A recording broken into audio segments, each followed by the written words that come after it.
الغائبة. وأديكم نبذة سريعة عن ضيف الندوة اليوم. يشرفنا باشمهندس مصطفى عبد الجليل، مهندس موارد مائية وخريج جامعة الخرطوم، ماجستير مياه من المعهد العالمي للمياه بهولندا، دبلوم هيدرولوجي من جامعة براغ، عامل بوزارة الري في السودان في إدارة الخزانات، ثم في البحوث، ثم التخطيط، وحاليا يعمل بشركة ستانتك الاستشارية بكندا.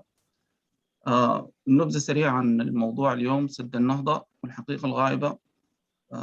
غبار النزاع حول السد غيب الكثير من الحقائق، إما عمدا أو جهلا، وأصبح الوصول للحقيقة مشكلة كبيرة وسط الكم الهائل من المعلومات المتضاربة التي تأتي من مصادر من المفترض أنها تكون مهنية وعلمية بالدرجة الأولى.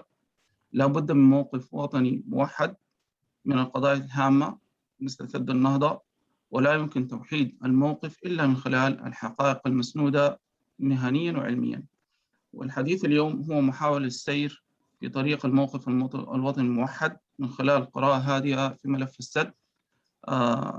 البشمهندس مصطفى حيتكلم في حدود 40 دقيقة. بعد ذاك بنفتح الفرصة للناس للتعقيب والأسئلة وطرح وجهات نظر مختلفة برضه، يعني الباب حيكون مفتوح.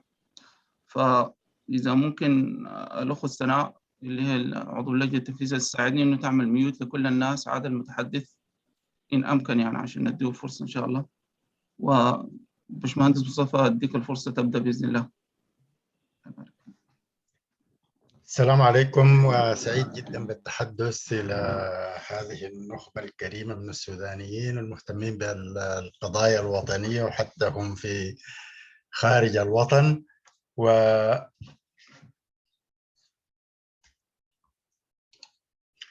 ابتدي الحديث اليوم عن سد النهضة والحقيقة الغائبة. وزي ما قال الأخ هيثم إنه الحقيقة يعني غابت وسط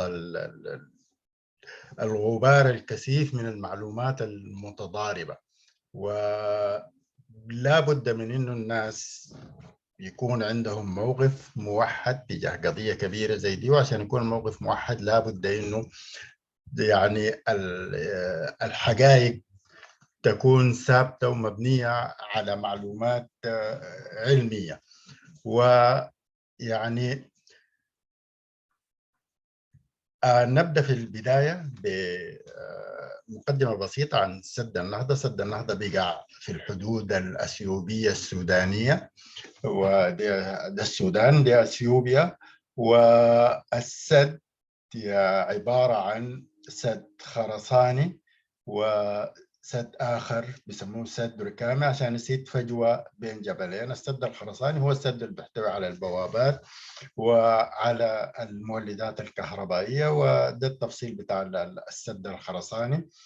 الحجم بتاع البحيرة بتاعته 74 مليار متر مكعب من التخزين، وبيولد حوالي 6400 ميجا واط.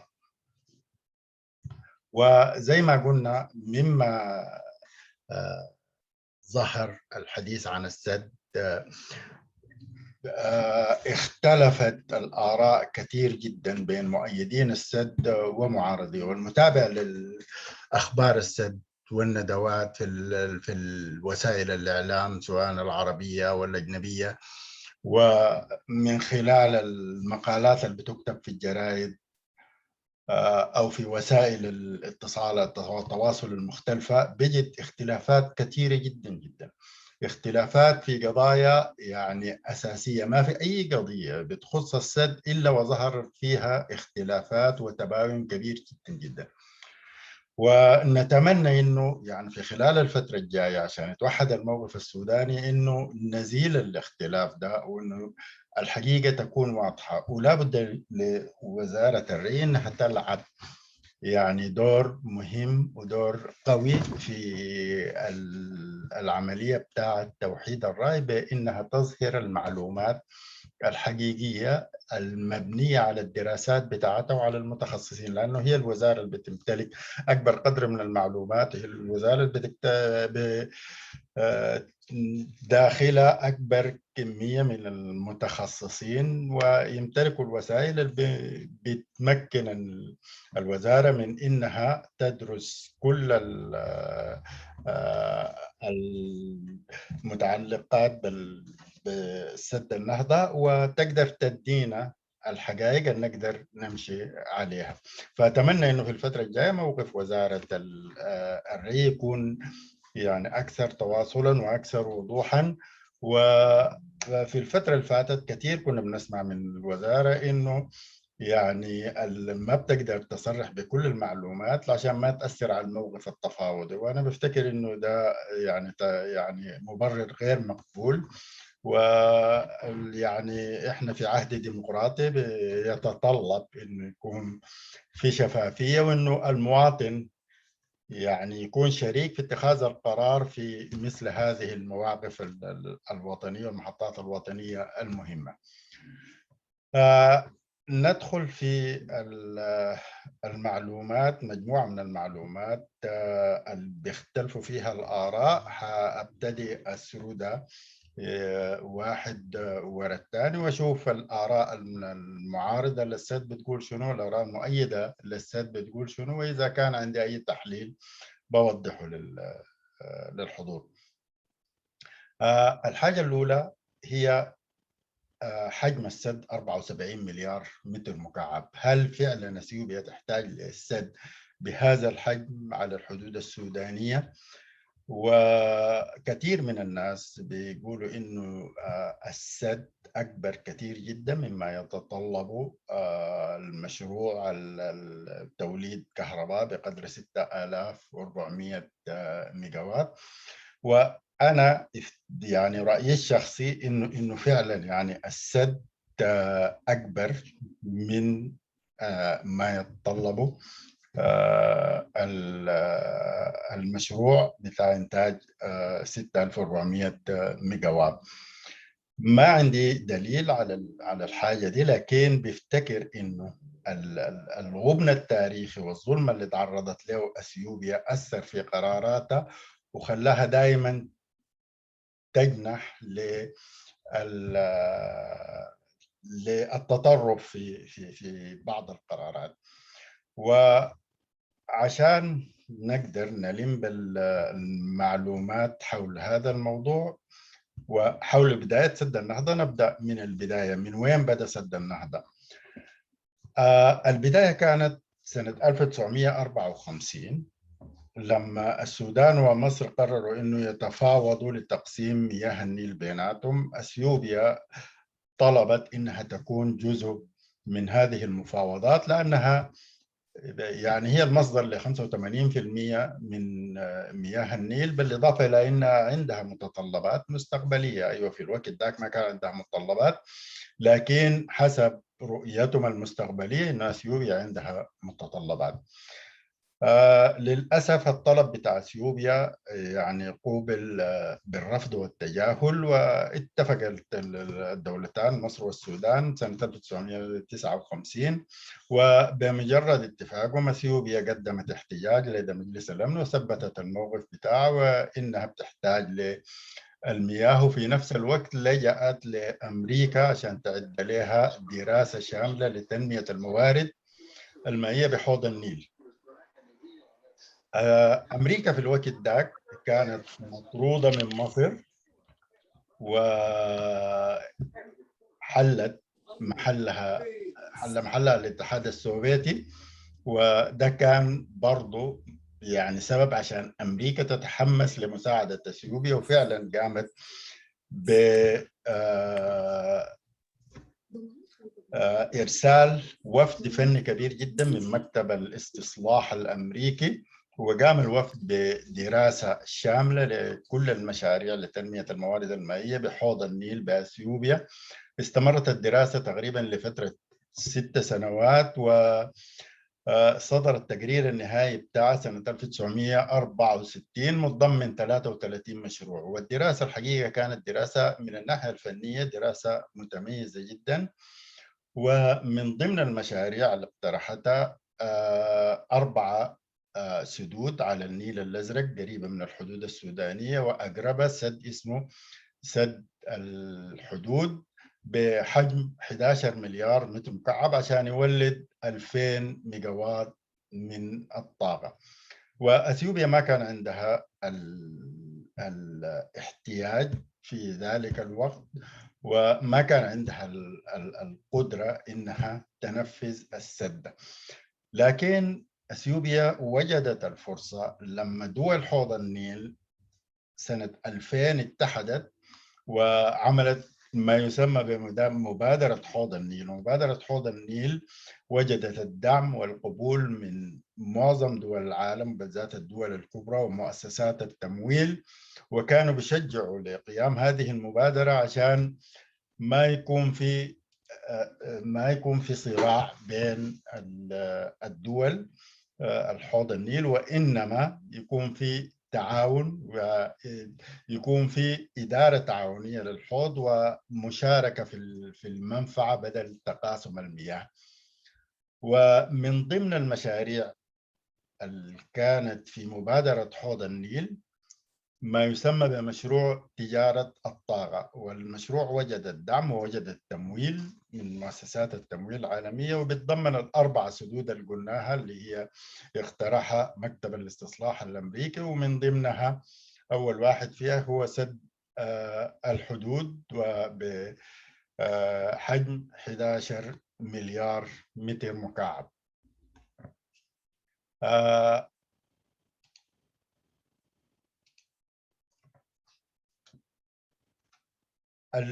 المشروع تجارة الطاقة وجد رفض من مصر ومن السودان. الرفض المصري ذكروا في كثير من المقابلات التلفزيونية وزير الري المصري السابق، وبيتكلم بنبرة استعلائية وبابتسامة ساخرة، وبيقول إنه أول ما تعين سنة 2010 وجد مشروع تجارة الطاقة على الطاولة وقام بتمزيق المشروع، لأنه هو بيعتبر إنه مياه النيل خط أحمر ولا يمكن تجاوزه، وإنه المشروع ده هو مشروع عبارة عن مؤامرة إسرائيلية ومخطط لبيع المياه. والسودان برضو رفض المشروع، لكن الرفض بتاعه كان مبني على أساس علمي فني، إنه سد بحجم في الوقت ده كان بحجم 14 مليار متر مكعب، زيادة بسيطة مما اقترحوا الأمريكان، اقترحوا 11 مليار، لكن بعد إعادة دراسة الجدوى قررت أثيوبيا أنه ترفعه ل 14.7 مليار متر مكعب. السودان بيفتكر أنه السد بهذا الحجم بيأثر على السدود السودانية، لأنه السدود السودانية ما بتبدأ تخزين المياه إلا بعد انحسار الفيضان. يعني حسا إحنا في الأسبوع الأخير تقريبا من شهر 8 السدود السودانية كلها فاضية تماما من المياه، الأبواب مفتوحة على الآخر، وما حيبدو التخزين إلا بعد الأسبوع الأول من شهر سبتمبر لما تنحسر كمية الطمي اللي بيحملها النهر. فلما تقوم 4 سدود اثيوبيه وتخزن من نفس المياه الخاليه من الطمي بعد الاسبوع الاول من سبتمبر، ده بشكل مشكله كبيره جدا، والسدود السودانيه ما حتلقى مويه. فيا اما تخزن مويه الفيضان، وتخزين مويه الفيضان مشكله كبيره جدا لانه السدود حتنتهي في اجل بسيط جدا، سنوات بسيطه يكون السدود اتملت طمي واصبحت غير فعاله. فدي كانت الاسباب اللي رفض بها السودان ورفضت بها مصر، ولكن الرفض ده زاد الغبن التاريخي لدى اثيوبيا، فصمتت اثيوبيا وخرجت بعد سنه تقريبا بإعلان عن تنفيذ سد الحدود، لكن ما بحجم ال 14 مليار إنما بحجم 74 مليار. طبعا دي كانت صدمة كبيرة جدا للسودان ولمصر، إنه الزيادة تكون من 14 ل 74، وزيادة كبيرة جدا والحقيقة مدهشة. يعني الواحد كان يتوقع إنه مثلا تكون الزيادة الضعف الضعفين، يصل 40 يصل 45 مليار، لكن 74 مليار يقفز من 14 ل 74 مليار، قفزة كبيرة جدا جدا. في المقابل الكهرباء المنتجة قفزت من 2000 ل 6000، لكن الكفاءة بتاعتها متدنية 30% بس كفاءة الإنتاج. يعني ما طوال السنة بتقدر تنتج 6000 ميجا وات. فأنا بفتكر إنه الزيادة الكبيرة جدا جدا دي فعلا غير مبررة، وإنه ساهم فيها الغبن التاريخي مساهمة كبيرة. ولو رجعنا لعلم السياسات المائية والهيدروبوليتكس، في مقولة مشهورة جدا إنه دول أسفل النهر بتعتمد على القوة عشان تحقق لها نصيب من المياه، وده الحصل في خلال تاريخيا من مصر. مصر اعتمدت على القوة عشان تسيطر على المياه، وكان نصيبه هو 80% من مياه النيل، والسودان 20%، وباقي الدول ما عندها أي نصيب. وتستمر المقولة وتقول إنه دول أعلى النهر بتعتمد على المياه عشان تحقق القوة، ودي المرحلة اللي انتقل لها الصراع في حوض النيل. كنا في المرحلة الأولى إنه مصر اعتمدت على القوة للسيطرة على المياه. إحنا حاليا دخلنا في المرحلة الثانية، الخطوة الأولى من المرحلة الثانية، اللي هي دول أعلى النهر اللي هي أثيوبيا بتعتمد على المياه لتحقيق القوة. فأنا أفتكر إنه جزء من التخزين الكبير ده هو لتحقيق هذه المقولة ولتحقيق القوة السياسية في المنطقة. طيب ننتقل للنقطة الثانية اللي بيختلفوا حولها الناس، إنه السد حينهار. ومما أثيوبيا أعلنت عن السد حجمه 74 مليار متر مكعب، بدأ الحديث عن إنه السد حينهار، وبالذات المصريين هم يعني قادوا المنحى ده. وتلقى إنه كثير جدا من الخبراء المصريين وأساتذة الجامعات بيتكلموا إنه السد حينهار بنسبة 100%، وإنه بمجرد ما يكتمل التخزين حيقع السد. وكثير من المعلومات أو الآراء دي استندت على تقرير الخبراء الدوليين. وتقرير الخبراء الدوليين هم 9 خبراء تم اختيارهم بواسطة ال3 دول. أول ما أثيوبيا أعلنت عن قيام السد، ال3 دول اجتمعت، وأثيوبيا السودان ومصر أعلنوا عن تحفظاتهم وإنه هم ما عارفين الدراسات بتاعت السد. فاتفقوا ال3 دول إنه الدراسات تتكون لها لجنة بتاعت خبراء دوليين، 2 من كل دولة و3 خبراء محايدين معروفين في المجال، وقاموا بدراسة التقرير. وطلعت الدراسة بتاعتهم سنة 2011 بعد سنة تقريبا. وبتقول الدراسة إنه الدراسات أو التقرير بيقول إنه الدراسات الهندسية للخزان والتصميمات ما بالمستوى بتاع سد بهذا الحجم، وفيها أوجه بتاعت قصور. واحد من أوجه القصور ما يخص أمان السد، وعندهم يعني ملاحظات في الحتة دي فيما يخص أمان السد من ناحية هيدرولوجية ومن ناحية إنشائية ومن ناحية جيولوجية. بالإضافة لتقرير الخبراء الدوليين، فكثير من الناس بيعتقد إنه السد بيقع في منطقة نشطة زلزاليا. معروف إن أثيوبيا فيها حركة تكتونية وحركة زلزالية كثيرة جدا، وبيفتكروا إنه السد من ضمن المناطق اللي بتقع في الحزام الزلزالي، وبيقولوا إنه السد بيقع في منطقة الأخدود الإفريقي العظيم، اللي هو أكبر فالق، أكبر شق أرضي في العالم.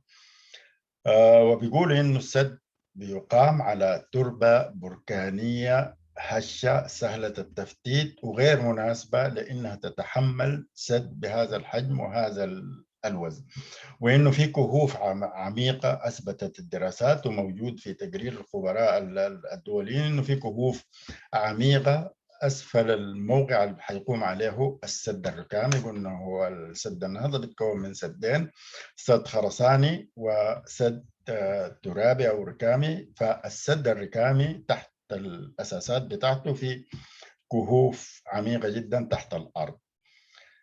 وعموما معامل الإنشاء الأمان الإنشائي للسد منخفض جدا، بيبلغ 1.5، وفي سد بهذا الحجم ما مفروض يكون 1.5، المفروض يكون أكبر من كده كثير كما موجود في غيره من السدود. وفي عموم المشاريع، يعني مشاريع البنية الأساسية الهامة، بيكون معامل الأمان أكبر من كده.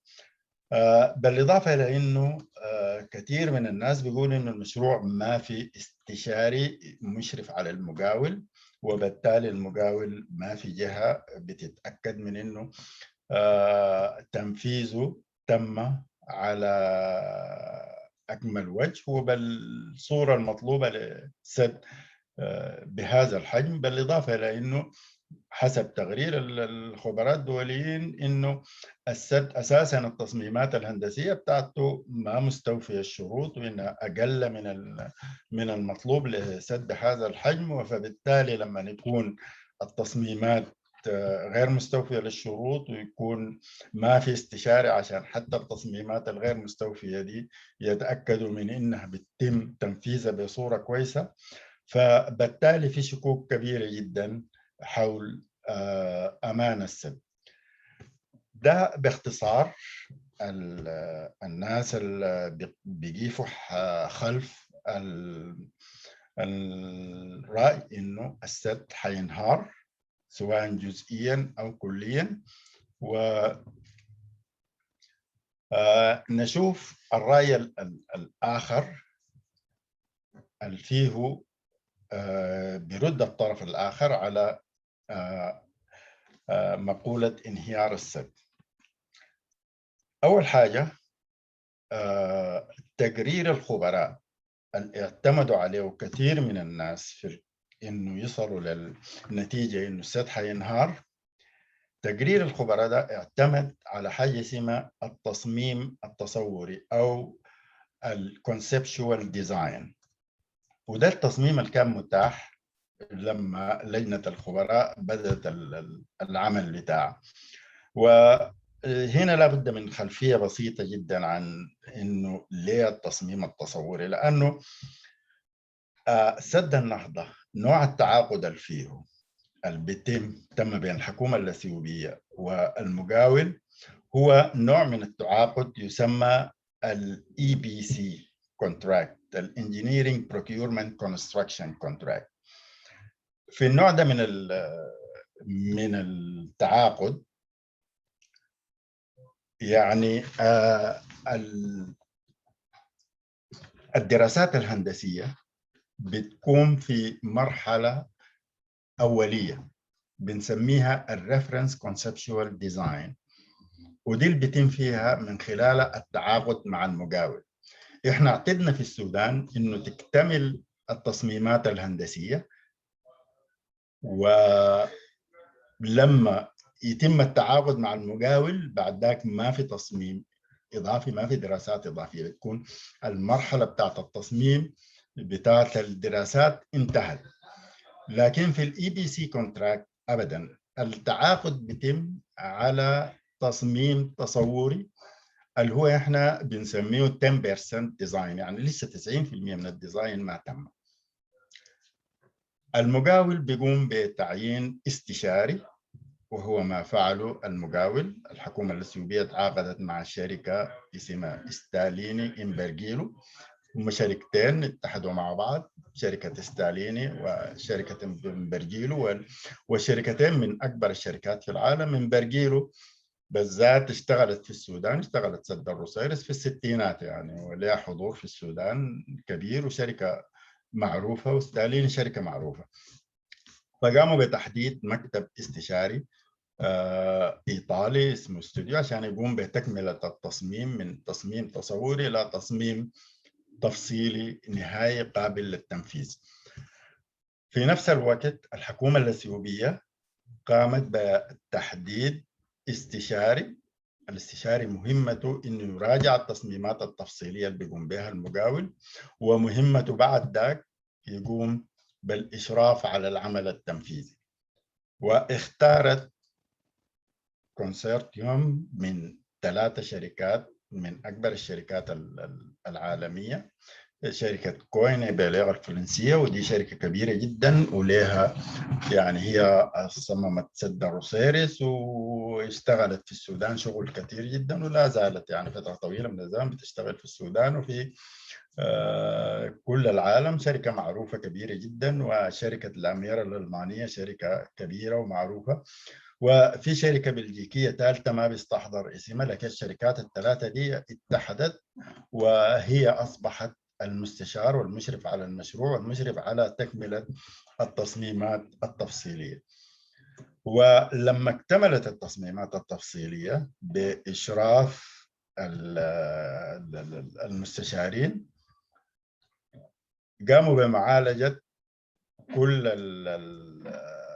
التحفظات اللي كانت موجودة في التصميم التصوري، واللي هي تحفظات طبيعية. يعني أي زول اشتغل في النوع ده من المشاريع بيعرف إنه يعني التصميم التصوري بيكون عليه ملاحظات كثيرة جدا. وأنا بحكم إني اشتغلت في عدد من المشاريع بالنوع ده من الاي بي سي كونتراكت، وهو من اكثر التعاقدات المرغوبه في كندا هنا في مشاريع البنيه التحتيه، وبالذات المشاريع الكبيره الضخمه، مشاريع البنيه التحتيه الضخمه. ف النوع ده من التعاقد الاي بي سي كونتراكت هو تعاقد معتمد ومعروف، وانا بالنسبه لي بفتكر انه هو احسن من النوع المعتمد في السودان بالنسبه للمشاريع الكبيره، اللي هو النوع التعاقد العادي اللي بيتم فيه اكتمال التصميمات التفصيليه وبعد ذاك يتم التعاقد. فده بيرد على النقطة الأولى اللي هي على تقرير الخبراء، وإنه السد ما تم بعد دراسة طويلة. لا، السد تم بعد دراسة طويلة وبعد تصميمات تفصيلية مكتملة، وقامت بها شركات عالمية معروفة ومشهود لها بالكفاءة. وأي واحد ممكن يخش الإنترنت يشوف الشركات دي يعني موقعها وين من الخارطة الهندسية في العالم. أما بالنسبة لقضية الزلزال، فالمنطقة الغربية من أثيوبيا ما حصل شهادة زلزال قبل كده خالص، وهي منطقة خالية من الزلزال. ولو أي واحد راجع الخرطة الزلزالية بتاعت أثيوبيا بيلقى إنه الزلازل متركزة تماما في المنطقة الشرقية. المنطقة الغربية اللي هي منطقة السد ما فيها أي تاريخ زلزالي، ويعني منطقة آمنة تماما من الناحية دي. لكن بالرغم من كده السد صمم على أساس أنه يتحمل زلزال لحد 8 ريختر. أما بالنسبة للفالق الأرضي فالسد بيبعد 500 كيلو وما في أي تأثير للفالق الأرضي على السد يعني. وبالإضافة إلى كده أثيوبيا تجاوبت مع كل التحفظات اللي وردت من الجانب السوداني بالذات حول تصميم السد الركامي، حول التصميم لأعلى معدل فيضان. والسودان كان كون طبعا كون عدد من اللجان لمتابعة ملف سد النهضة. من ضمن اللجان دي في 3 لجان حول أمان السد، واحدة لجنة هيدرولوجية برئاسة الدكتور برسم من جامعة الخرطوم، ولجنة إنشائية برئاسة الدكتور أحمد الشريف من مركز أبحاث البناء، ولجنة جيولوجية برئاسة الدكتور التلب من جامعة أم درمان الإسلامية. واللجان دي فيها كثير من المهندسين المتخصصين كلهم في مجاله، وقاموا بمتابعة التصميمات والدراسات الجيولوجية والإنشائية والهيدرولوجية، وزاروا مواقع السد وأشرفوا برضو في زيارات كثيرة على العمليات، تابعوا عمليات البناء وعمليات الكواليتي كنترول وكيف التشييد كان بيتم. والثلاثة أصدروا يعني مذكرات وأحاديث وعملوا مقابلات تلفزيونية، والثلاثة مطمئنين جدا جدا على سلامة السد، وإنه يعني أثيوبيا قامت بكل ما يلزم حتى يكون السد يعني سد آمن ومستوفي كل الشروط الهندسية. فالنقطة الأخيرة إنه بيقول إنه السد بيقام على أرضية غير ثابتة، لكن أثبتت دراسات إنه بيقام على أرض صلبة وثابتة، وإنه الأرضية بتاعته أحسن من أرضية بتقوم عليها كل السدود على النيل ابتداء من السد العالي لغاية سد الروسيرس. وأثبتت التصميمات الهندسية والدراسات بتاعت السد إنه معدل الأمان بتاعه تم وفق الدراسات التفصيلية والتصميمات النهائية هو أعلى من أي سد ثاني على النيل، بما فيه السد العالي وسد الروسيرس. ففي النهاية أنا بفتكر رأيي إنه السد يعني مستوفي كل الشروط وآمن تماما، لكن برضو افتكر انه وزارة الري مفروض تخطو خطوة برضو لقدام، لانه يعني حتى ما في حاجة يعني ما في نسبة في العالم اسمها 0%، يعني حتى لو 1 على مليار يعني قد يحصل انهيار ولو جزء للسد، احتمال بعيد جدا جدا، لكن لو حصل فآثاره خطرة جدا. عشان كده أنا أفتكر إنه الموضوع ده مفروض وزارة الري والحكومة السودانية عموما تقوم بدراسته بصورة أكبر ويحتاطوا لأسوأ الظروف، يعني لأنه أي حاجة تحصل في السد بتكون تبعاتها كارثية كبيرة جدا على جزء كبير من السودان. فأنا أفتكر إنه لابد إنه الموضوع ده يقتل بحثا، ويعني يشوفوا كيفية التعامل مع أي طارئ يحصل للسد. طيب ننتقل للنقطة الثانية اللي هي هل للسد فوائد؟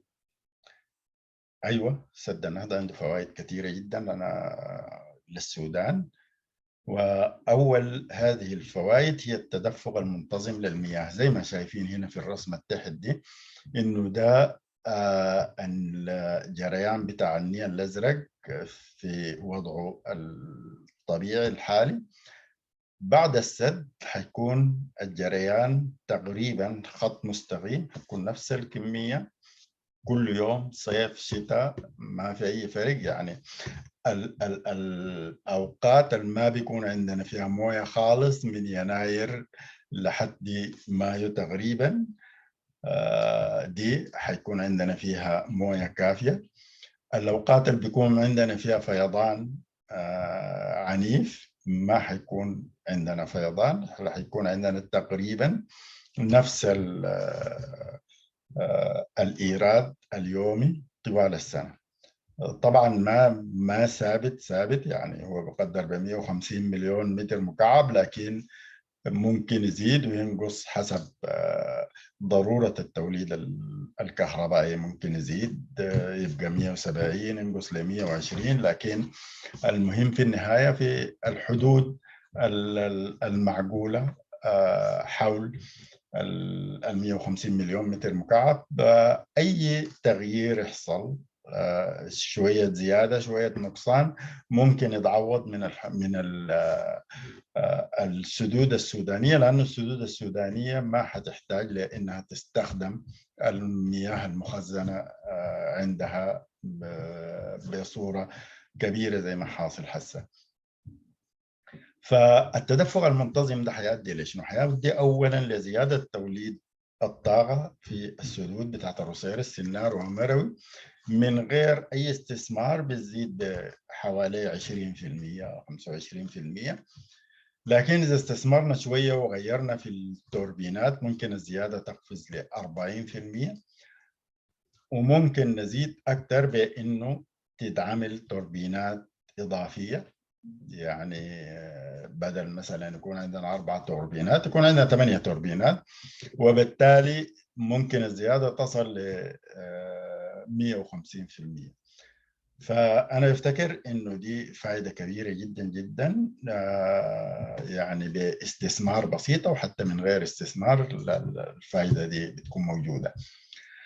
الحاجة الثانية إنه ممكن نبني سدود من غير تخزين في مواقع كثيرة زي السبلوغة والشريك وكجبار ودال. وطبعا معروف السدود دي يعني كانت الحكومة الإنقاذ كانت بتنوي إنها تعمل السدود دي، وجدت مقاومة كبيرة وشديدة جدا من الأهالي لأنها يعني سدود سيئة وغير مجدية اقتصاديا، وبتغرق أراضي كثيرة جدا، يعني فيها خسائر للآثار، للمزارع، للترحيل للأهالي. فحاليا بعد قيام سد النهضة ممكن تقوم السدود دي من غير تخزين، وبالتالي من غير غمر للأراضي، ومن غير آثار سلبية، من غير ترحيل للسكان. السكان حيكونوا موجودين. طبعا كمية الكهرباء المولدة ما حتكون بنفس المستوى، لكن كهرباء معتبرة يعني حتساهم مساهمة كبيرة جدا في الاقتصاد الوطني، ومن غير إقامة سدود ضخمة ومن غير إقراء. فائدة ثانية من التدفق المنتظم تكثيف الدورة الزراعية في مشروعات الري القائمة. والمشروعات الري القائمة طبعا بتعاني من شح في المياه في أجزاء من السنة، وبالتالي الكثافة الزراعية بتكون حوالي 50-60% في أحسن الظروف، في أحسن الأحوال. بالإضافة لأنه دائما في صراع بين الاستخدامات للكهرباء، التوليد الكهربائي، والاستخدامات للزراعة. فالصراع ده بين إدارة الكهرباء وإدارة الري حينتهي، وحتصبح المياه متوفرة بالنسبة للمشاريع الكبرى، بالنسبة للمواطنين العاديين الموجودين على النيل الأزرق وعلى النيل الرئيسي، وبالنسبة للمشاريع الخاصة والمشاريع العامة الموجودة على النيل الأزرق وعلى نهر النيل. وأنا بفتكر إنه دي فائدة كبيرة جدا جدا، ومن ضمنها برضو إنه السودان حيقدر يستخدم كل نصيبه من المياه. السودان حاليا ما بيستخدم كل نصيبه، بتختلف الآراء. في ناس بيقولوا بيستخدم كل نصيبه، في ناس بيقولوا لا، في 7 مليار ما بيستخدمها، وفي بيقولوا 6 مليار و5 مليار. المهم مهما كانت النسبة، ولو إنه أنا أميل إلى إنه يعني على الأقل في 5 مليار ما بيستخدمها السودان. بالإضافة إلى كده يعني ثبت إنه خلال ال10 سنوات الفاتت إيراد النيل زاد زيادة كبيرة جدا، والزيادة دي كلها بتمشي تتخزن في السد العالي. فالسودان عنده نصيب من الزيادة دي يقدر يستهلكها. باشمهندس مصطفى معلش المقاطعة، بس 5 دقائق بينتهي زمن المحاضرة. محاضرة شيقة جدا، بعد ذاك بنفتح الفرصة للأسئلة والتعقيب إن شاء الله. طيب أنا هحاول أمر سريع على باقي النقاط. طيب الفائدة الثانية إنه في الوقاية من الفيضان واستخدام النهر النيل والنيل الأزرق في النقل النهري، لأنه المياه حتكون متوفرة في كل السنة. بالإضافة إلى كده، من ضمن الفوائد نقص كبير في الطمي، ونقص الطمي بيطيل عمر السدود، بيوفر ميزانيات إزالة الطمي، و بيضمن إمداد الحقول بالمياه، وبيستمر الإنتاج الكهربائي طول الوقت. وأنا أفتكر إنه يعني نقص الطمي له فوائد مادية كبيرة جدا جدا للسودان، ما حقدر أدخل فيها لأن الوقت ضيق. بالإضافة إلى أن السودان حيستورد كهرباء بأسعار مخفضة من أثيوبيا. طيب نجي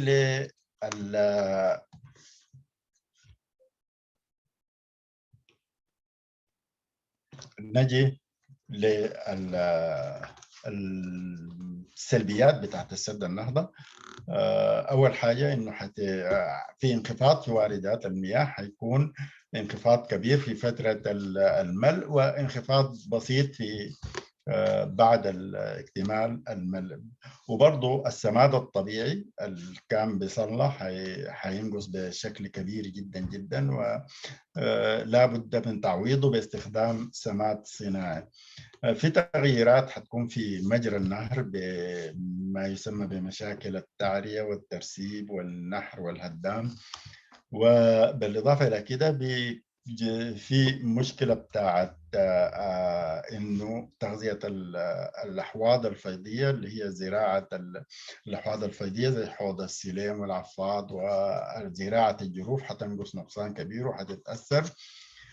صناعة الطوب من الكمائن البلدية برضو حتختفي تماما، وحيأثر برضو على الغابات النيلية. ما حقدر أخش في التفاصيل ضيق الوقت. طيب من ضمن المشاكل برضو إنه ممكن يكون السد مهدد أمني للسودان. مهدد في 3 أشياء. الحاجة الأولى إنه أثيوبيا بتتحكم في المياه، وده بيأثر سلبا في السدود السودانية، ولا بد من أن يكون في اتفاقية ملزمة وفي تعاون وتبادل المعلومات يومي بين السودان وبين أثيوبيا، وإلا حتضرر السدود السودانية ضرر كبير. الحاجة الثانية إنه أثيوبيا بتملك إمكانية إنها تغرق السودان، بانها يعني مش اغراق كبير يعني كامل يعني زي انهيار السودان، لكن ممكن تفتح البوابات وتؤدي لفيضان كبير فوق العادة، يعني اكبر من الفيضان المعروف حاليا. وكذلك ممكن تسعى لتعطيش السودان وتوقف امدادات المياه عنه لفترة بتاعت 3 4 شهور 6 شهور، وده حيكون له تأثير طبعا سلبي واقتصادي كبير. وشكرا لكم، ومعليش يعني الجزء الأخير ده اضطريت مشيت فيه سريع. الشكر الجزيل لك باشمهندس مصطفى. الحقيقة في ناس أنا لما قلت لك بس 5 ل 7 دقائق احترضوا، لأنه بدليل إنه المحاضرة شيقة وكلامك جاء زي ما يقولوا في الصميم، يعني في معلومات كثيرة مغيبة أو في عدم شفافية زي ما قلت من الحكومة السودانية ووزارة الري. يعني حتى بعض المعلومات اللي أنت ذكرتها الآن لأول مرة نسمع. يعني ما أنا مهندس وعندي حتى جروب بتاع واتساب مهندسين جوا السودان، يعني في بعض المعلومات ما وصل يوم. بعد ما حصل شيء أنا بفتكر إن المحاضرة مفيدة، لكن عايزين إن في أخذ ورد، عايزين ندي الناس فرصة يتكلموا برضه. وفي خلال الكلام ده في ردك يا باشمهندس مصطفى، لو مثلا في حاجات عايز تتطرق لها برضه ممكن تذكرها، يعني بنديك فرصة مثلا كل 2 3 أنت ترد برضه في حاجة، إذا في حاجات مهمة استعجلناك ممكن تتطرق لها برضه يعني. جدا.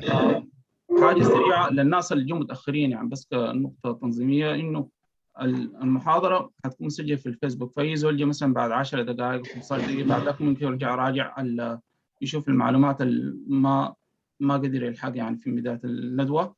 هنفتح الفرصة. أنا شايف حسي في ناس معلقين في الشات، يعني هفتح فرصة ممكن أسأل الأسئلة دي مباشرة للبشمهندس، برضه في ناس رافعين يدينهم، فحنمشي بالنظام.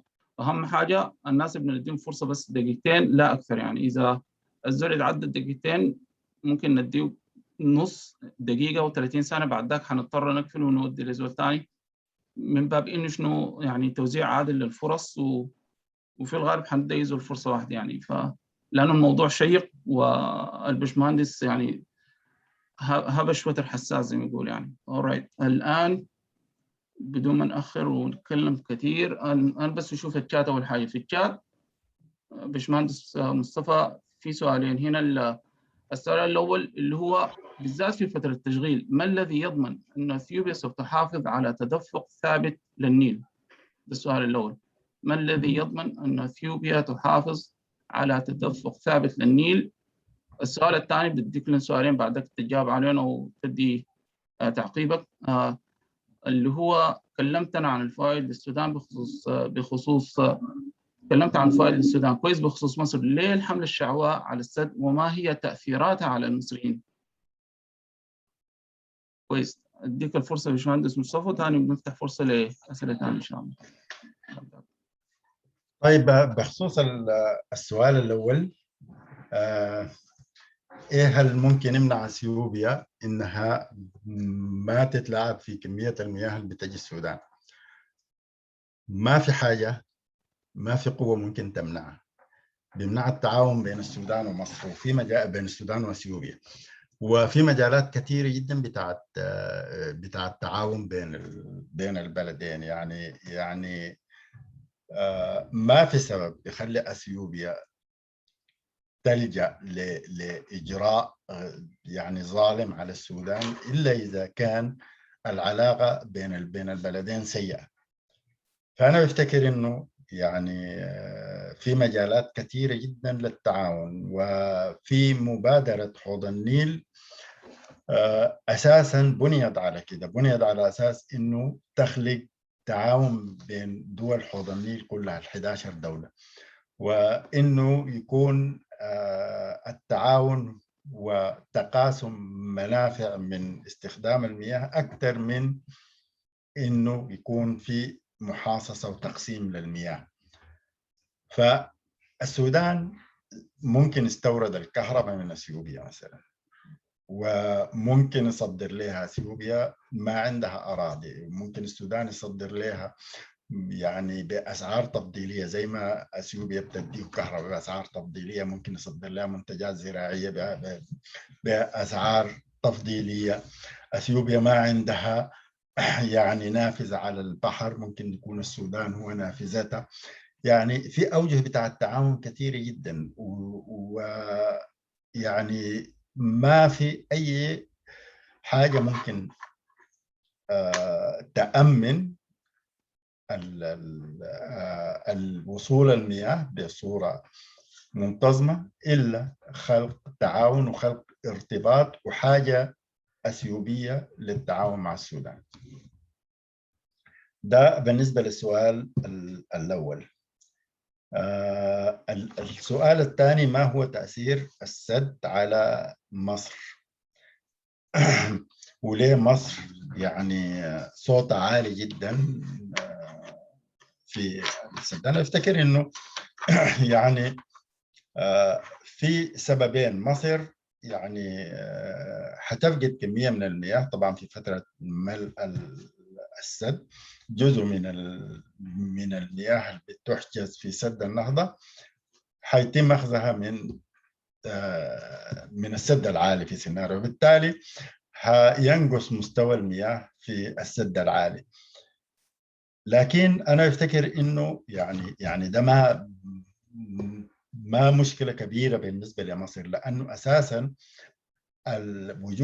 وجود سد النهضة حيخفف العبء على السد العالي. ده أولا. ثانيا إنه السد العالي لما ينخفض منسوب التخزين فيه، مصر حتكسب التبخر، فاقد التبخر 10 إلى 12 مليار متر مكعب سنويا بسبب اتساع بحيرة السد العالي في منطقة شديدة الحرارة.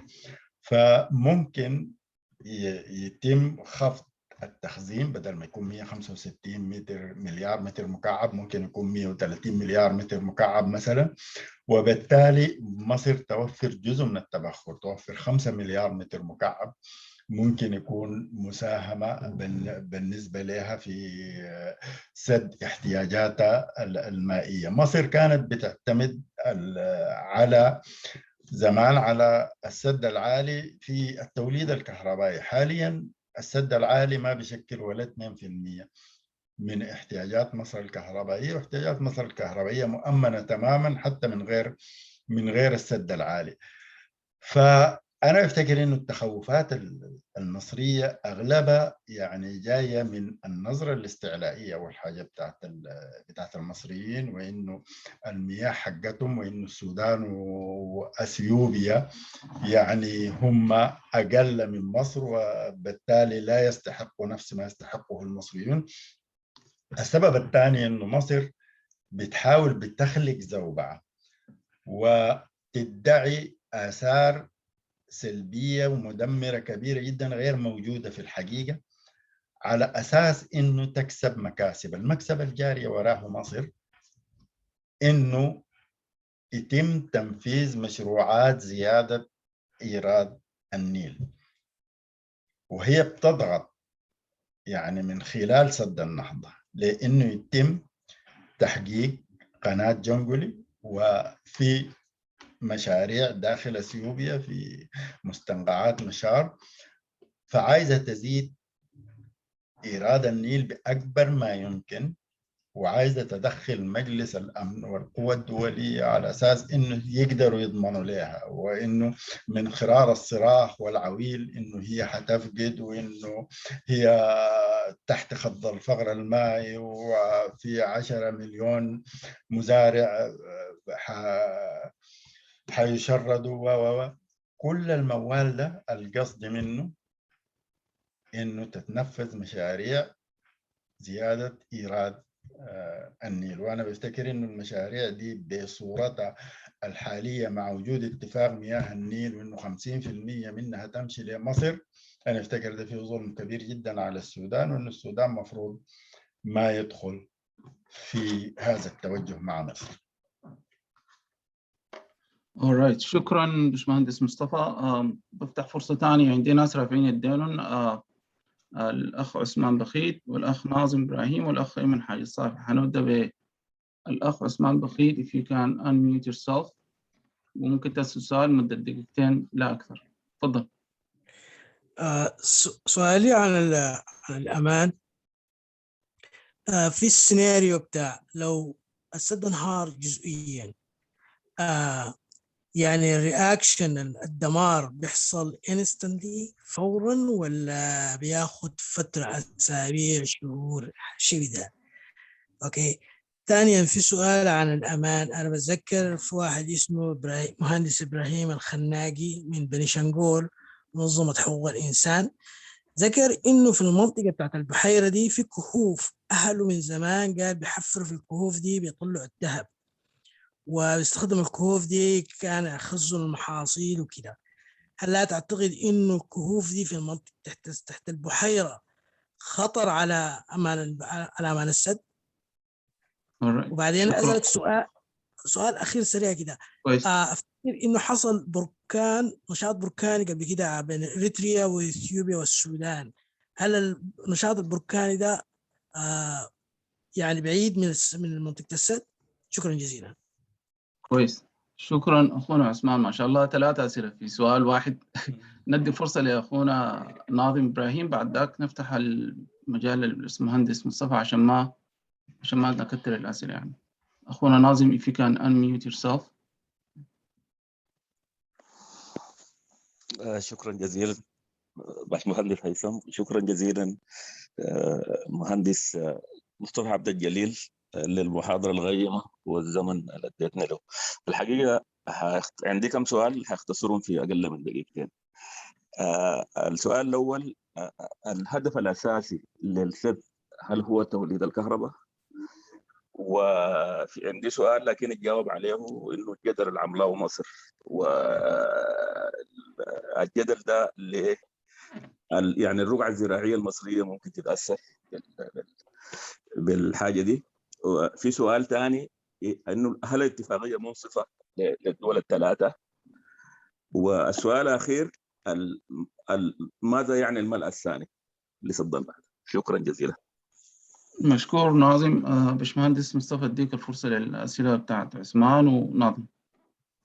طيب نبدأ بأسئلة الأخ عثمان. إنه التأثير إذا انهار السد جزئيا وكليا، التأثير حيكون طوالي، يعني ما حياخذ وقت، يعني ممكن ساعات، وفي المناطق القريبة، ولغاية ما يصل الخرطوم يوم يومين، ولغاية ما يصل الحدود السودانية ممكن يكون أسبوع، يعني 10 أيام بالكثير. فالتأثير فوري. أما بالنسبة لقصة الكهوف تحت بحيرة السد، أيوة الكهوف دي يعني تمت دراستها بصورة كاملة، سواء يعني تحت السد الركامي أو تحت البحيرة، وتمت معالجتها بالحقل. ويعني يفتكر إنه الدراسات اللي تمت يعني دراسات شاملة وكاملة، والكلام ده تكلموا عنه يعني الأخصائيين السودانيين المسؤولين عن الحاجة دي، وإنه تمت معالجة مسألة الكهوف دي معالجة نهائية يعني. البركان الموجود أنا ما سمعت عن إنه في يعني خطر بركاني في المنطقة بتاعت السد. أريتريا عموما بعيدة جدا من المنطقة بتاعت السد، يعني المشوار بين الحدود الإريترية وسد النهضة مشوار بعيد جدا، وما أظن يعني النشاط البركاني ممكن يأثر على سد النهضة، وما حصل قبل كده يعني دار حديث زي ده حسب علمي يعني. طيب بالنسبة للأسئلة بتاعت الأخ ناظم، هل توليد الكهرباء هو الهدف من السد؟ إلى حد كبير أيوة، توليد الكهرباء هو الهدف من السد، لكن زي ما قلت لك إنه أثيوبيا يعني عندها برضو دافعين تانيين. يعني الدافع بتاع إنه هي بتشعر بالظلم والغبن اللي استمر من سنة 1954 ومرورا قلنا مبادرة حوض النيل ومشروع تجارة الطاقة، وهي برضو بتتصرف بدفع الغبن ده، لأنه إذا كان حاجة يعني ممكن تكفيها 50 مليار، ممكن يزيدوا 20 مليار من عندهم لتحقيق أهداف سياسية، منها الضغط على مصر والسودان، ومنها تحقيق القوة السياسية. زي ما قلنا إنه دول أسفل النهر بتستخدم القوة لتحقيق السيطرة على المياه، ودول أعلى النهر بتستخدم المياه لتحقيق القوة السياسية. وأنا أفتكر من غير المستبعد إنه أثيوبيا عندها أهداف بعيدة المدى لأنها تبقى قوة إقليمية كبرى، وإنها تقدر تأثر على السياسات السودانية والمصرية. ودي حاجة لابد إنه السياسيين السودانيين والفنيين السودانيين يضعوها في الحساب، إنه ممكن تحصل ما حاليا لكن في المستقبل بعد 30-40 سنة، ولازم يشوفوا كيف يقدروا يمنعوا حدوث الحاجة دي. الجدل في مصر حول الرقعة الزراعية، وإنه يعني طبعا الواحد سمع يعني موالات كثيرة جدا من المصريين إنه بمجرد ما يبدو ملء السد السنة الأولى حيتشردوا 1,000,000 فلاح، وكل فلاح معاه 5 العائلة بتاعته، يعني 5 مليون مصري، والسنة اللي بعدها حيرتفعوا ل 15 وهكذا. يعني بدوك أرقام خرافية جدا جدا. يعني تجب تسمع إنه أستاذ جامعي ومش واحد، يعني عدد منهم بيتكلم عن الآثار السلبية بشكل يعني الواحد استغرب يندهش. يعني كيف أستاذ جامعي في وسيلة إعلامية محترمة يتكلم كلام زي ده غير مسنود علميا. يعني إنه السد العالي حيفضى تماما من المياه بعد 3 سنوات، وإنه التوليد الكهربائي حينتهي، و 3 ولا 4 مليون فدان حتنتهي، والمزارعين هيهجروا. أنا أفتكر إنه دي كلها مبالغات. يعني الشخصية المصرية بطبيعتها يعني بتجنح للمبالغة. وزي ما قلت إنه يعني المصريين عموما عايزين يصلوا للهدف الخفي بتاعهم، هي زيادة إيراد النيل من خلال الضغط على دول العالم وعلى المؤسسات العالمية. إنه مصر بتتعرض لمأساة كبيرة جدا بسبب سد النهضة، ولا بد من تعويض المياه بإقامة المشاريع بتاعت مشار وبتاعت جنجل. ده الهدف من كل التمثيلية المصرية. طيب، بتقول ماذا يعني الملء الثاني؟ يعني هو الملء بيتم على على عدد من السنوات. كل سنة الكمية المفروض يتملى الحجم بتاع السد 74 مليار، منها حوالي 50 مليار ده تخزين ثابت. التخزين الثابت ده لازم يصلوا له في خلال عدد من السنوات. السودان ومصر بيحاولوا يزيدوا في عدد السنوات، اثيوبيا بتحاول تتمها في 3 سنين. في النهاية يعني وصلوا لحوالي 5 سنوات، بدأت من السنة اللي فاتت والسنة دي، وحتستمر تاني 3 4 سنوات لقدام، كل سنة حوالي 9 مليار. ده ما يسمى بالملء الثاني اللي هو وبعد ذاك الثالث السنة الجاية والرابع لغاية ما ينتهي عملية الملء ويكتمل التخزين المستمر اللي هو 50 مليار. وال 24 مليار الفوق لها هذه بتتجدد سنويا لأنه بيستهلكوها في توليد الكهرباء، وبيصل لمنسوب ال 50 مليار بنهاية السنة، ويبتدي السنة الفيضان اللي بعده يبتدي يزيد تاني.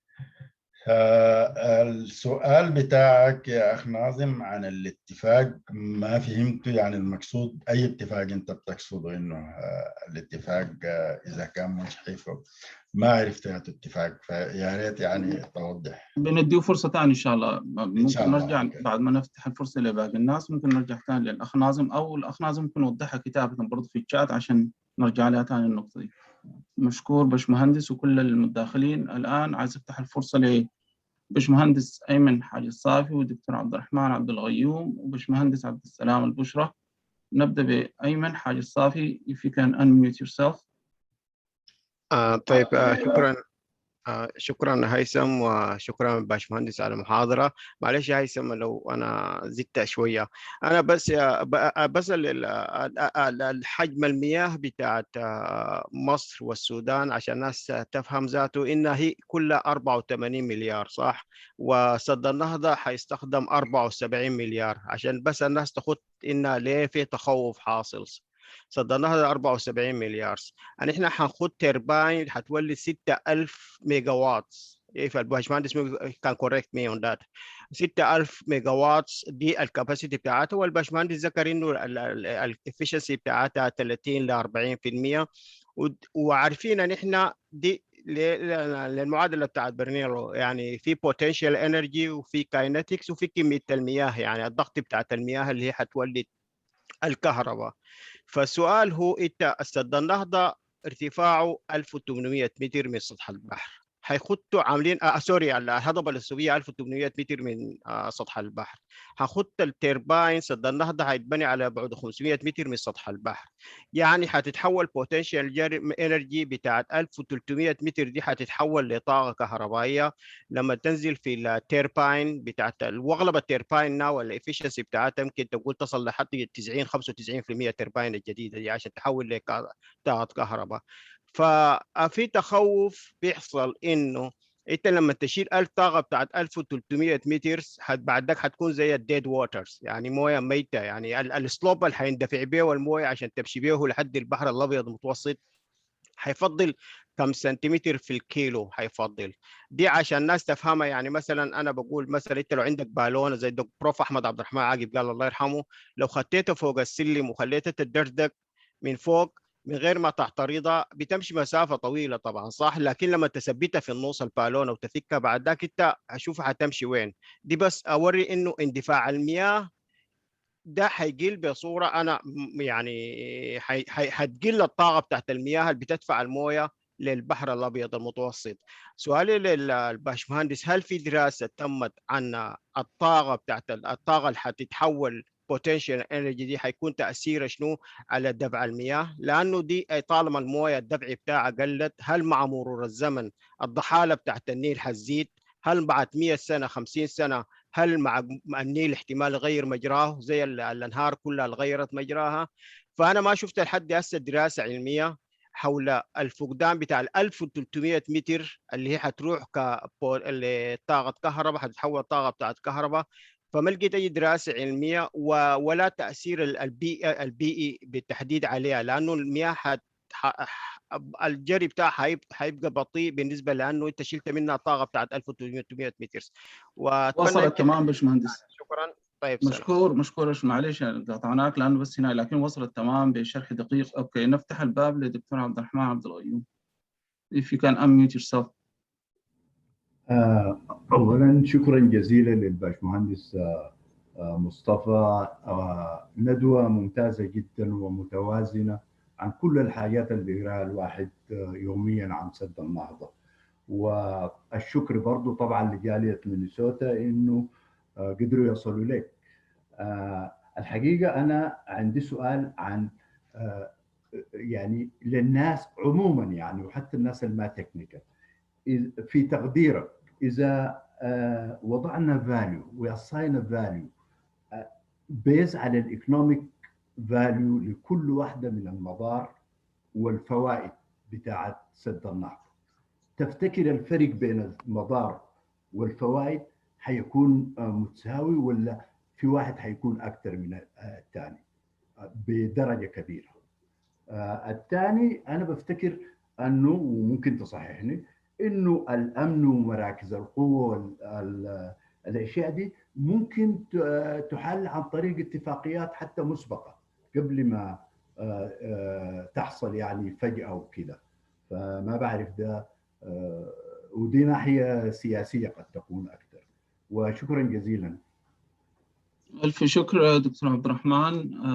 الباشمهندس عبد السلام آخر فرصة، بعد ذاك نفتح المجال للمتحدث. if you can unmute yourself. شكرا لك يا هيثم. مصطفى ازيك يا اخي وكتر خيرك. يا مرحبا عبد السلام، احوالك؟ كيف امورك؟ كويسه، لمينا فيك. نورتنا. لا عندي سؤال واحد بس في الفكره دي كلها، يعني مساله انعدام الشفافيه من حكومتنا الرشيده زي ما انت قلت فيما يختص بالوزارات المختصه، كان ناس الري ولا ناس الطاقه ولا ناس الزراعه، دول كلهم بيهمهم سد النهضه، ورئاسه الوزراء وكامل الحكومه بتاعت ما بعد الثوره دي. لاي مدى بتعتقد انه المساله بتاعت انعدام الشفافيه دي مرتبطه بالبوليتيكا وميزان القوى الاقليميه، يعني بالبلدي كده الملاوزه بتاعت ناسنا من المصريون؟ ثانك يو، ذاتس ات. شكرا مصطفى. مشكور. افتح الفرصة لك باشمهندس. طيب، السؤال الأول من الأخ أيمن حاج الصافي اللي هو عن طاقة المياه، وإنه هل احتمال النيل يعني يغير مجراه لأنه قوة الدفع بتاعت المياه حتقل. أنا أفتكر إنه قوة الدفع بتاعت المياه ما حتقل أبدا، يعني ما في أي سبب يخليها تقل، لأنه يعني أساسا السد بيرفع مستوى المويه. يعني نفس النقطة اللي كانت فيها المياه أسفل السد أو بعد السد حتكون نفس النقطة، ما حتختلف. يعني ما حينزل 1300 متر، لا، المويه هي اللي حتزيد خلف السد بحوالي ما بتذكر 600 متر أو حاجة. وده الفرق المنسوب اللي حيولد لنا الطاقة الكهربائية. يعني فرق المنسوب ما جاي من اختلاف منسوب الأرض، وإنه حيقل المنسوب ب 1300 متر بين السد، بين المستوى الموجود فيه السد والنقطة بتاعت التقاء السد مع البحر، مع التقاء النيل مع البحر الأبيض المتوسط. النقطتين ديل نفس مستوى النيل فيهم موجود، نفس الميلان ونفس قوة الاندفاع، ما حتتغير. قوة الاندفاع داخل التوربينات حتتم بزيادة مستوى المياه، منسوب المياه، زيادة صناعية خلف الخزان. أما أسفل الخزان فإذا يعني عملت دراسة هيدروليكية وشفت العوامل اللي بتأثر على اندفاع المياه، بتلقى إنها نفس العوامل، بتلقى إن المياه بتندفع بنفس المستوى اللي كانت فيه قبل السد. فما في تخوف خالص من الناحية دي يا أخ أيمن من وجهة نظري. طيب السؤال بتاع الأخ دكتور عبد الرحمن، إنه إذا وضعنا قيمة اقتصادية لكل واحدة من الفوائد بتاعت السد، وفي المقابل وضعنا قيمة اقتصادية سالبة لكل واحد من الآثار السالبة بتاعت السد، حيكون في النهاية الحصيلة شنو؟ أنا بفتكر من وجهة نظر يعني عامة، ما قمت بدراسة تفصيلية ولا عندي المعلومات الكافية عشان أقوم بدراسة تفصيلية، لكن اطلعت على عدد من الأوراق العلمية اللي هي الأوراق العلمية عادة ما مرجع يعني بالنسبة لمشاريع زي دي يعني، لكن هي بتكون مؤشر. فبالرجوع لبعض الأوراق العلمية بقراءتي الخاصة حول الأثر وقوته وإمكانية إنه إذا كان الأثر سالب إمكانية إنه تتغلب على الأثر السالب ده، وفي بعض الآثار السالبة اللي هي ممكن تتحول إلى آثار إيجابية بقليل من التدخل. مثلا الزراعة الفيضية وزراعة الجروف هي آثار سالبة، لكن إذا الحكومة تدخلت ممكن تبقى آثار إيجابية بميزانية بسيطة جدا. فأنا أفتكر إذا طبقنا الحاجة دي بنلقى إنه الآثار الإيجابية في وجهة نظري أكبر كثير، والفائدة الاقتصادية للسودان من سد النهضة ممكن تكون يعني ما تقل عن $1 مليار سنويا. طيب بالنسبة لسؤال الأخ عبد السلام بشرى عن انعدام الشفافية والبوليتيكا ارتباط ذلك بميزان القوة والحكومة المصرية، طبعا يعني أيوة ده تخوف. يعني بيقولوا دائما إنه هم متخوفين إنه يعني إذا صرحوا أكثر من اللازم يكون في تأثير على المفاوضات، يكون في فتح لموقفهم التفاوضي. و يعني أنا بفتكر إنه الكلام ده ما صح وما بوافق عليه، لأنه يعني أنت ما كل معلومة تقولها بتأثر على موقفك التفاوضي. يعني دي ما تبقى حجة عشان أنت تحجب المعلومة. أنا أفتكر إنه عدم الشفافية هي موروث من الدكتاتوريات اللي احنا اتعرضنا لها في السودان لعشرات السنين. يعني دكتاتورية تفوت تجي دكتاتورية أسوأ منها وتجي دكتاتورية، والبيروقراطية في يعني في الذهنية الموظف السوداني، انه دائما عاوز يكنكش على المعلومه. وانا من خلال عملي في وزاره الري يعني بعرف انه يعني الكنكش على المعلومات دي سياسه يعني موجوده وذهنيه من الصعب جدا انك تغيرها الا اذا كان في منهج جديد اتبعته الحكومات على اساس انها تقدر تغير الذهنيه الدكتاتوريه، الذهنيه اللي بتحجب المعلومه. لكن ما في سبب قوي يخليهم يحجبوا كل المعلومات. في معلومات ايوه يعني 5% مثلا من المعلومات ممكن تحجيبها، لكن في حاجات اساسيه يعني زي امان السد. يعني هي بيمنع انه الحكومه تدخل في يعني نقاش حول اساس حول امان السد. هي بيمنع انها يعني توضح مثلا في اختلاف حول انه السودان بيستهلك كم من نصيبه 18.5 مليار ده. يعني دي حاجة أنا ما أفتكر إنه ده سر حربي. يعني دي حاجة مفروض معلومة تكون مملكة، لأن السودان بيعلمها ومصر بتعلمها وأثيوبيا إذا عايزة تعرفها بتعرفها يعني. فافتكر إنه يعني الموضوع مرتبط بالذهنية السودانية أكثر من أي حاجة.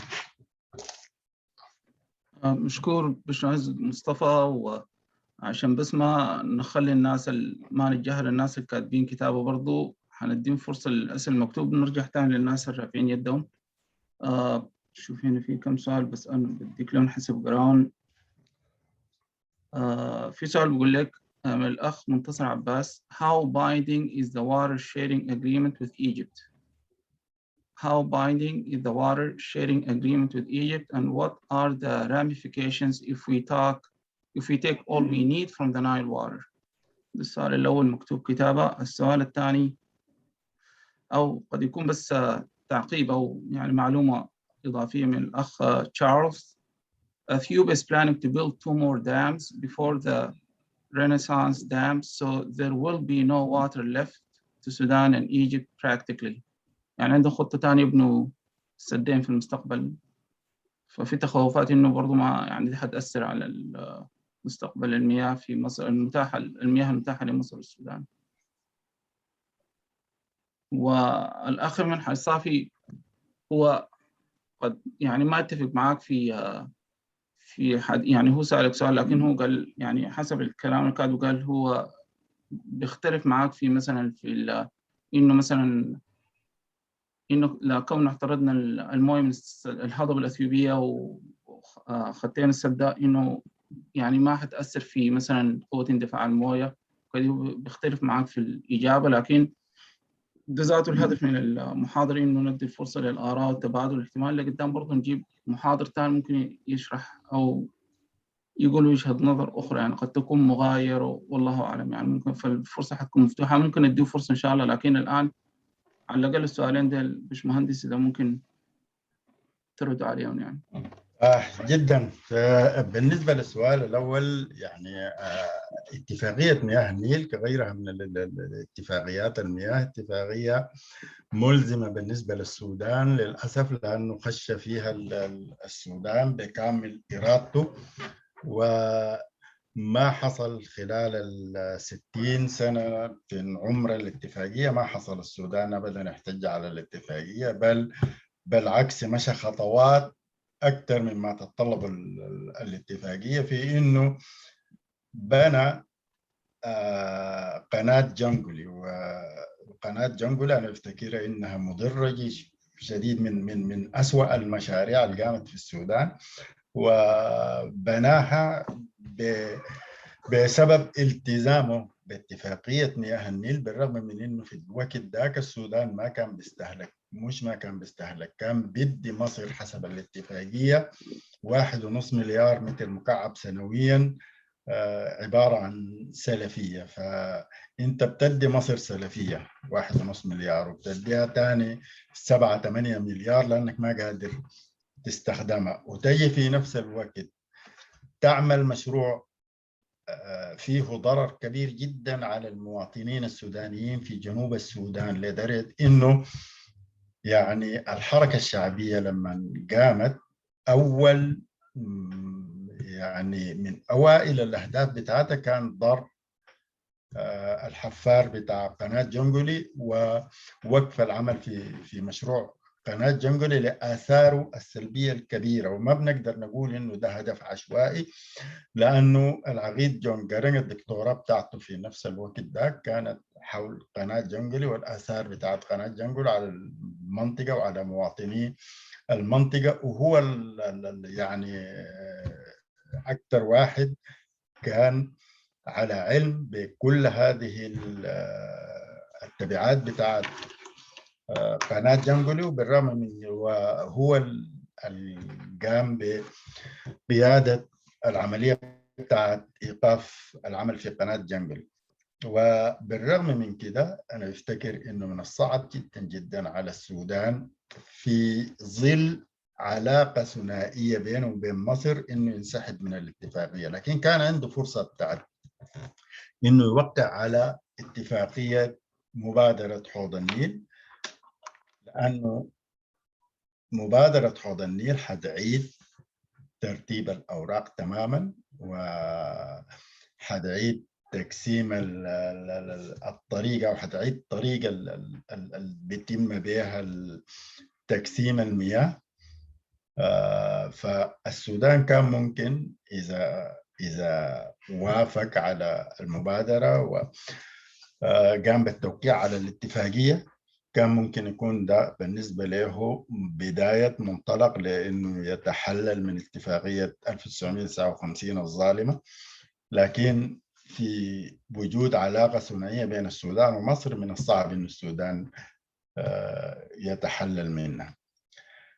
طيب السؤال الثاني بتقول إنه أثيوبيا حتبني سدين خلف سد النهضة، وإنه ده بيخلي إنه ما في موية خالص للسودان ومصر. هي الحقيقة ما حتبني سدين، حتبني 3 سدود، لكن يعني السدود حتبنيها بالتوالي، ما حتبنيها في نفس الوقت. فبالتالي ما ما حتاخد كل المويه، لانه السدود ديك اول حاجه اصغر كثير من سد النهضه، وبعدين حتقوم بعد نهايه سد النهضه. الحاجه الثانيه السدود دي اساسا سدود للكهرباء، يعني فهي ما بتستهلك مياه، يعني استهلاكها من المياه بسيط جدا، هو عبارة عن التبخر والتسرب. ومعروف انه التبخر في المنطقة دي يعني التبخر بسيط جدا جدا، والتسرب برضه نتيجة لطبيعة التربة في المنطقة دي التسرب بسيط يعني. فما السدود ال4 استهلاكها من المويه ما حيكون ذا اثر ملموس كبير، يعني ايوه فيها عندها اثر، لكن ما اثر ملموس وما اثر كبير. يعني ممكن السودان ومصر يقدروا يتفادوا الاثار دي بقليل من الايجابيه، بانه يزيدوا كفاءه استخدام المياه مثلا زيادة طفيفة جدا، ممكن بالتالي يتغلبوا على النقص اللي بيحصل من السدود ال4 دي. مشكور باشمهندس. كويس. نفتح فرصة للدكتور إسماعيل حسين ودكتور تاج السر سليمان. دكتور إسماعيل, if you can unmute yourself. السلام عليكم ورحمة الله. عليكم السلام. السلام. أهلا بك باشمهندس مصطفى، وشكرا هيثم على إتاحة الفرصة. أنا سؤالي بس سريع جدا على الباشمهندس ذكر إنه أثيوبيا يعني ممكن لأسباب سياسية تعطش السودان، فسؤالي هل توجد أي قواعد ملزمة قانونية أممية مثلا تنظم استخدامات المياه؟ ومثلا السودان طبعا عنده اتفاقية مع مصر، ما أعرف هل في اتفاقية بين السودان وأثيوبيا غير اللي هي مبادرة حوض النيل اللي هي في 11 دولة دي، ودي واحدة. الشيء الثانية أعتقد إنه في مسودة أقرتها الأمم المتحدة هي الاستخدامات المياه لأغراض غير الملاحية، اللي هي الدرافت أظن كتب في سنة 97 ودخل حيز التنفيذ بعد ما فيتنام كانت الدولة ال 35 وكان مطلوب 35 دولة صادق عليها عشان تدخل حيز التنفيذ، وأظنها فيتنام وقعت عليها في سنة 2014 شهر 5، ويوم 17/8 أظنها 2014 دخلت حيز التنفيذ. فهل أثيوبيا يعني قانونيا عندها الحق إنه بسبب سياسي تقطع المويه مثلا من السودان ومصر او تقطع مجرى النيل الازرق تماما، والله هل السودان ومصر واثيوبيا دخلوا في الاتفاقيه دي او في اي قواعد امميه ملزمه انها توقف اثيوبيا اذا عملت حاجه؟ فنسمع راي الباشمهندس في الحته دي. تمام. مشكور دكتور اسماعيل. دكتور تاج السر سليمان تفضل.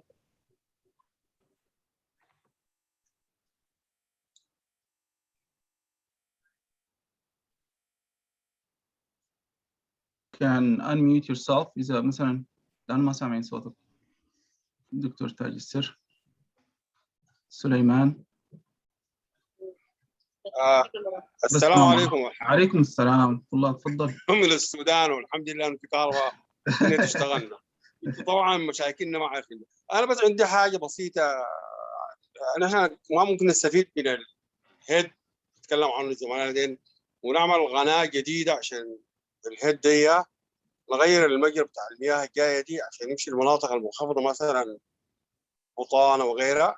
والسؤال الثاني هل في دراسه، طبعا في تغير مناخي، هل في دراسه اذا ربنا اراد انه الامطار ما تنزل في الهضبه الاسيويه تحصل شيفت تجي في فجأة المويه كلها حتكون حقتنا؟ هل في دراسه زي دي؟ هل في دول عمل اكسبكتيشن؟ طبعا احنا نفكر لانه تفكيرنا في السودان مختلف عنه. هل في اكسبكتيشن؟ سامعني ولا ما مسموع كلامي؟ مسموع. سامعينك تمام. سامعينك تمام. لانه انا طبعا لو في عضله معاك، هل في اكسبكتيشن مثلا لو حصل مع التغير بتاع المناخ ده المطر ما ظبط في الهضبه الاسيويه جات في السودان بس كل الامطار اللي حقتهم دي بقت حقتنا، فهل في توقعات اننا نعمل يعني ممكن نستفيد من الهيد؟ فكان في سؤال برضه ثاني بتاع بالنولج ايكويشن بتاع الشاب اللي قال انه المويه الهيد بتاع المويه ده هيحصل له لص في لما تخش يولد كهرباء. الكلام ده ما من الناحيه علميه صحيح، الكلام كله قال زمان ذاك في القوانين بالنولج وغيرها energy cannot be destroyed or lost. الهيد القاعد دي حيكون موجود حتى لو دخلتها وفتحتها. رايكم شنو كده؟ انا ما اعرف، اسمع رايك. مشكور دكتور تاج السر. ما ذكرت اسماء لانه انا لا مشكور لمشاركتك معنا من السودان مع مشاكل الشبكة بتاعت الإنترنت. ويعني أنت زي ما قلت أنت في نص الساعة 10:30 بارك الله فيك يا نفتح الفرصة للبشمهندس طيب السؤال الأول دكتور إسماعيل بيتكلم عن إنه التهديد الأثيوبي بتعطيش السودان، هل في قانون يمنع من ذلك؟ نعم، كل القوانين والأعراف الدولية بتمنع من ذلك، وبالذات القانون اللي أنت تطرقت له بتاع 1997 بتاع المياه العابرة للحدود. وأي نهر عابر للحدود عنده قوانين بتحكمه، وأي دولة يعني عندها حق في الاستخدام حسب السبع عوامل المذكورة في هذه الاتفاقية، في اتفاقية المياه العابرة للحدود، اتفاقية الأمم المتحدة ل 1997. وبما إنه النهر النيل هو نهر عابر للحدود وبينطبق عليه الاتفاقية، وإذا أثيوبيا قامت بحجب المياه عن السودان لأي سبب هو خرق للاتفاقية، وحيعرضها لعقوبات دولية، وحيعرضها لأنه يعني دول العالم تقف موقف ضدها.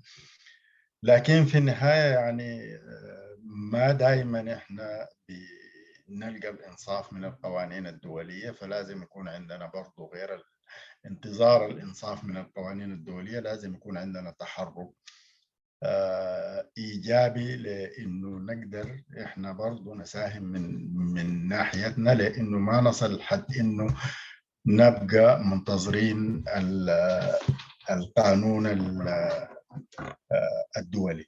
فافتكر إنه من الأحسن للسودان إنه من هسه يبتدوا يدرسوا كل الخيارات دي، وإنه كيف يجعلوا أثيوبيا بتعتمد على السودان زي ما السودان بيعتمد عليها، وبالتالي يكون في تبادل في المنافع، وما في أي دولة من الدولتين تفكر في إنها تعتدي على الدولة الثانية، لأنه عندها مصالح مشتركة قوية.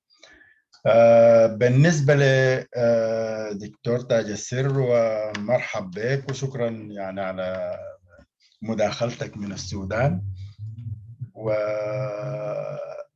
ومسألة التغيير المناخي، ما أظن التغيير المناخي بالعنف اللي بحول الأمطار كلها من الهضبة الأثيوبية إلى الفشقة. يعني عملية التغير المناخي حتى الآن يعني حتى تأثيرات على المياه ما بتتعدى إنه الإكستريم events are more frequent and more severe. الإكستريم events اللي هي الفيضانات المدمرة والجفاف. يعني إذا كان الفيضان بيحصل المدمر زمان بيحصل مرة كله مثلا 20 سنة، هسه ممكن يحصل لك مثلا مرة كل 3 سنوات يحصل لك فيضان مدمر. فالجفاف ممكن برضو يتواتر بصورة أكثر وأكثر حدة. دي الحاجة المثبتة حاليا يعني على مستوى العالم يعني. لكن تغيير إنه يحصل شيفت في المنظومة الجوية كلها تتغير من الهضبة الأثيوبية وتنتقل للفشقة، فأنا أفتكر إنه يعني احتمال زي ده ما سبق يعني التطرق عليه على حسب معرفتي، وما أظن احتمال موجود على مستوى العالم يعني. لا شكرا. مشكور باشمهندس، كويسة. بس أرجع تاني للمكاتبات والأسئلة المكتوبة وودي فرصة أخيرة تاني لأيمن حاج الصافي الباشمهندس، بس عشان يعقب على إذا مثلا عنده وجهة نظر ما كانت واضحة يوضحها أكتر يعني مع مراعاة الزمن. ونديك في النهاية باشمهندس برضه فرصة تدي خلاصة، لأنه أنا استعجلتك. إذا في حاجات مثلا بالذات في آخر سلايد في البرزنتيشن بتاعك إنه في رسالة عامة عايز توجهها، أو مثلا الزبدة وخلاصة لكل المحاضرة برضو يعني ممكن نديك فرصة في النهاية أطول شوية يعني. كويس. بالنسبة للأسئلة المكتوبة من الأخت سناء مرسي، بس بتسأل ما هي الآثار السلبية للسد على منطقة السد العالي ووادي حلفا؟ منطقة السد العالي ووادي حلفا برضو في اقتراح، وده ما سؤال بالضرورة بس من الأخ عثمان بخيت، إنه نستضيف دكتور آخر اسمه محمد جمال عبد السلام متخصص في الجيولوجيا، وأنا بحاول الاقتراح ده برضو يعني في نفس موضوع السد للجنة التنفيذية للجهاد السوداني، إنه نتابع وإن شاء الله نشوف حاجة لقدام إن شاء الله ممكن يردوا أو يحاول يتكلم مع الدكتور وكده. برضو تعقيب آخر من الأخ تشارلز، مصر تحصل حاليا على تمويل ضخم لبناء محطات تحلية مياه البحر لتفادي التأثير السلبي لنقصان مياه النيل، لكن السودان لا يحصل على أي نوع من التعويضات، ولا نرى أن الحكومة الحالية تطالب بأي نوع من الدعم أو التمويل لمشروعات المياه. بخليك تعقب على ديل، بعد ذاك نرجع لأخونا أيمن حاج الصافي. طيب جدا، يعني أبدأ بسؤال اللي خد سنة، إنه ما هي الآثار السلبية على السد العالي ووادي حلفا؟ الآثار على السد العالي إنه حيحصل نقص في كمية المياه أثناء عملية ملء سد النهضة، وبالتالي حينخفض منسوب المياه في السد العالي. وانخفاض منسوب المياه ممكن يكون انخفاض ما دائم، انخفاض مؤقت، وبعد اكتمال امتلاء سد النهضة ممكن يحاولوا المصريين انه يعودوا بالمستوى بتاع التخزين الى مستواه الحالي الاعلى.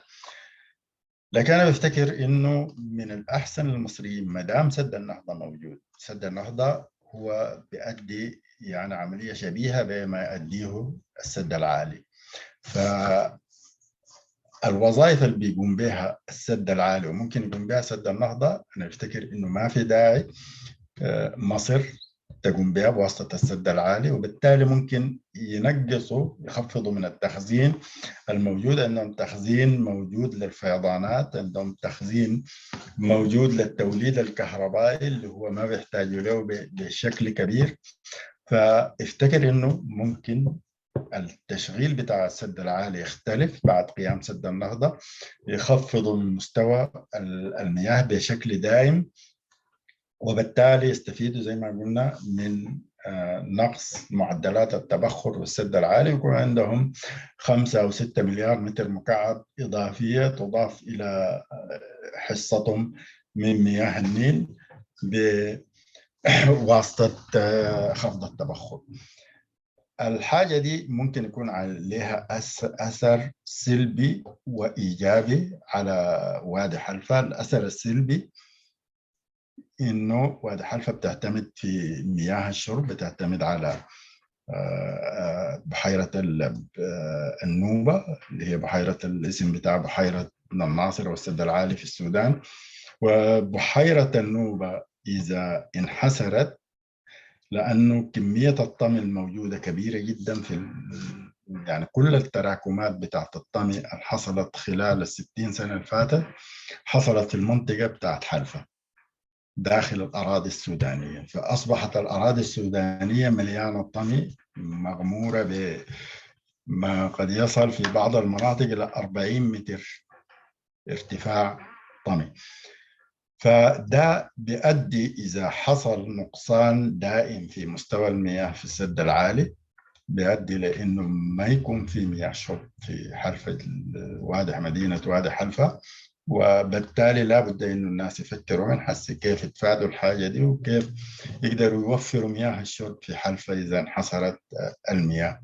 في آثار إيجابية ممكن تكون في حلفا، إنه حتظهر أراضي خصبة جدا جدا، يعني ما لا يقل عن 100,000 فدان من أجود أنواع الأراضي ممكن يعني تتزرع الأراضي دي وتبقى يعني مزرعة من أكثر المزارع إنتاجا ومحصولات بتكون ذات قيمة نقدية عالية جدا جدا، لأنه كمية الطمي المترسب على مستوى السنين بوفر لها سماد طبيعي عضوي بكميات كبيرة. المياه قريبة منها هي ذات مشبعة بالمياه، فممكن يكون ذات إنتاجية عالية جدا جدا. لكن برضو دي عايزة مجهود من الأهالي في حلفا، وعايزة مجهود من المسؤولين والحكومة السودانية. والحكومة السودانية مفترض الأهالي في وادي حلفا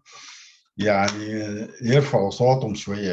يعني إحنا التضحية ضحيناها من غير أي سبب، تضحية التهجير وإغراق وادي حلفا. يعني آن الأوان إنه نلقى مقابل لها جزء بسيط، يعني إنه تدعمنا الحكومة السودانية أو حتى الحكومة المصرية في إنه نقيم مثل هذه المشاريع في وادي حلفا. طيب، بالنسبة لأنه مصر بتستقطب تمويل كبير جدا لإقامة محطات توليد كهربائي ومحطات تحلية، والحقيقة يعني مصر في خلال ال5-6 سنوات اللي فاتت يعني قفزت بإنتاجها من الكهرباء قفز كبير جدا جدا، ومختلف أنواع الكهرباء، مش بس للتحلية، مش تعويض لتحلية مياه البحر، أو يعني كل المشاريع التنموية لزيادة كفاءة استخدام المياه، لإيجاد بدائل من تحلية مياه البحر، لإيجاد بدائل للسد العالي من خلال محطات الطاقة الشمسية، من خلال محطات الطاقة الحرارية والنووية. افتكر مصر يعني مشت مشي كبير جدا، زادت كفاءة الري، وفرت كثير جدا جدا في كمية المياه المستخدمة، وعملت برامج للترشيد الاستهلاك بشكل يدعو لأنه يعني الواحد جد يقول انهم عملوا عمل كبير وعمل مقدر وكويس جدا، ويعني يفترض يكونوا قدوة للحكومة السودانية في الحتة دي. لكن للأسف يعني طبعا المشاريع الزراعية عندنا، مشاريع الطاقة، معظمها تدمر في خلال فترة الإنقاذ، وللأسف بعد الإنقاذ لازلنا إحنا ندور حول نفس النقطة وما ماشيين لقدام. يعني ما شايف لغاية هسه سنتين إحنا من الحكومة الانتقالية ما في ما يبشر بأنه يعني ممكن تستقطب تمويل. أنت ما ممكن تستقطب تمويل أبدا إذا ما كنت جاهز لاستقطاب التمويل، وما كنت مقنع، وعندك المشاريع، عندك البنية الأساسية داخل المؤسسات بتاعتك، عندك البنية الهيكلية والإدارية والمالية اللي بتقدر تدافع عن المشاريع دي وتستقطب الأموال وتقدر تديرها. يعني أنا واحد من المشاريع اللي اشتغلتها في وزارة الري قبل ما أخلي الوزارة كان مشروع اسمه إعادة تأهيل وزارة الري، لأنه البنك الدولي كان بيفتكر إنه وزارة الري غير مؤهلة لأنها تستقبل أي يعني قروض أو منح لإقامة مشاريع جديدة، لأنه البنية الهيكلية بتاعت وزارة الري ذاتها بنية مهترئة، وأي كمية من المنح والقروض تضخ خلال الجهاز بتاع وزارة الري العائد منه حيكون بسيط، واللصص حتكون كثيرة جدا. 70-80% من المنح والقروض حتكون لصص، والاستفادة حتكون 20 أو 30%، وفي النهاية بتبقى ديون على السودان، وبتبقى في النهاية مهلكة بدل ما تكون يعني قروض تنموية. واشتغلت في المشروع ده وكنت المسؤول عنه، وفعلا اقتنعت تماما بوجهة نظر البنك الدولي. يعني لما بدأ المشروع كنت بهتف يسقط البنك الدولي، لكن لما انتهيت من المشروع بعد سنة يعني اقتنعت تماما بأنه يعني وزارة الري غير مؤهلة، وأنه لابد أنه يتم تغيير جذري وأساسي في طريقة العمل في الهيكلة بتاعت الوزارة، وفي طريقة يعني أدائهم لمختلف المهام بتاعتهم. وافتكر إنه الواقع الحالي أسوأ مما أنا تركته زمان، وإنه الانهيار في الخدمة المدنية انهيار كبير جدا، وللأسف الواحد ما شايف يعني أي اهتمام كبير بالحتة دي، ولا زال يعني الأداء هو نفس الأداء، وبالتالي ما حتقدر تجذب رأس مال ولا بتقدر تجذب مستثمرين في ظل أوضاع زي دي، إذا ما قدرت تحسنت البيئة بتاعتك الاستثمارية والتنموية. مشكور باشمهندس. آخر فرصتين لباشمهندس أيمن حاج الصافي والأستاذ معاوية أبا يزيد، كل واحد دقيقتين، بعد ذاك نديك فرصة باشمهندس تعقب وتختم، يعني هيكون آخر فرصتين مراعاة لزمن المتحدث والحضور برضو. يعني في العادة جرت العادة إنه محاضرات الجالسين لو فاتت الساعتين برضو بتكون مملة في ناس برضو يعني، لكن لقدام بنتواصل. يعني الحديث شيق ونوجه الدعوة للباشمهندس إذا في برضو رغبة لقدام من الحضور إنه يواصل برضو يركز على أشياء محددة في محاضرة أخرى، ممكن نفتح المجال لده برضو. أوكي باشمهندس أيمن if you can unmute yourself دقيقتين إن شاء الله. طيب شكرا يا مهندس على سعة صدرك. حقيقة ديسكليمر سريع، أنا ما متخصص في المجال ده، أنا مهندس كهرباء لكن ما متخصص في المجال ده. لكن يعني في حاجة common sense في يعني في الكومن سنس الهندسي، يعني إنه والأخ تاج يسير قبل شوية علق قال ارتفاع مشى وين في معادلة برنولي وكده. لا، الارتفاع قاعد موجود، يعني ما حيمشي أي حتة. البوتنشال انرجي قاعد، لكن وانس إن الارتفاع ده يعني الارتفاع قبل الترباين ما بيفرق كثير. وانس إنه الترباين المويه نزلت في الترباين اللي هي بقت على بعد 500 متر من سطح البحر، وارتفاع الهضبه الاسيوبيه 1800، اذا زدنا عن طريق السد ولا غيره ما حيفرق كثير، لانه المويه حتنزل وانس انها وصلت الريش بتاعت الترباين بالعربي، الطاقه كلها بتتحول لطاقه ثانيه. يعني ما حيكون في البوتنشال الارتفاع ده، الطاقه من الارتفاع ده كلها حتروح اذا فرضنا انه الافشنسي 100%. فور اكزامبل الطاقه دي كلها حتروح حتتحول لطاقه ثانيه اللي هي طاقه كهربائيه، حتحول لطاقه كهربائيه. يعني الارتفاع الطاقه اللي كان بتدفع النيل على حقت 1300 متر دي حتروح هتروح هتبقى مويه ميته، يعني جس مويه مع الترباين زي مويه ميته. والحاجه الثانيه بالنسبه للبيئه، احنا كلنا عارفين انه يعني تقريبا يعني ده زي ما ذكر البروف احمد عبد الرحمن العاقب الله يرحمه ويغفر له، انه لحظه زمن الفيضان الاندفاع بتاع النيل 6300 متر في الثانيه.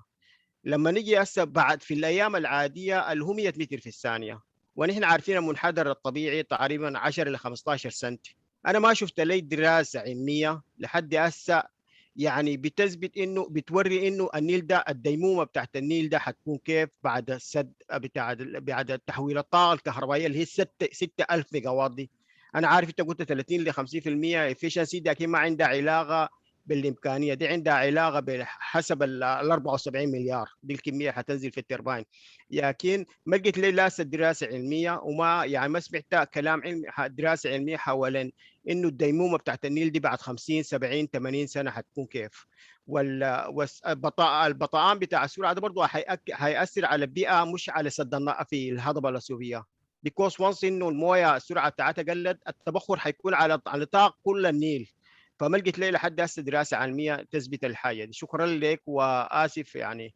لا مشكور ايمن، بارك الله فيك. يا استاذ معاويه بايزيد، ممكن you can unmute yourself.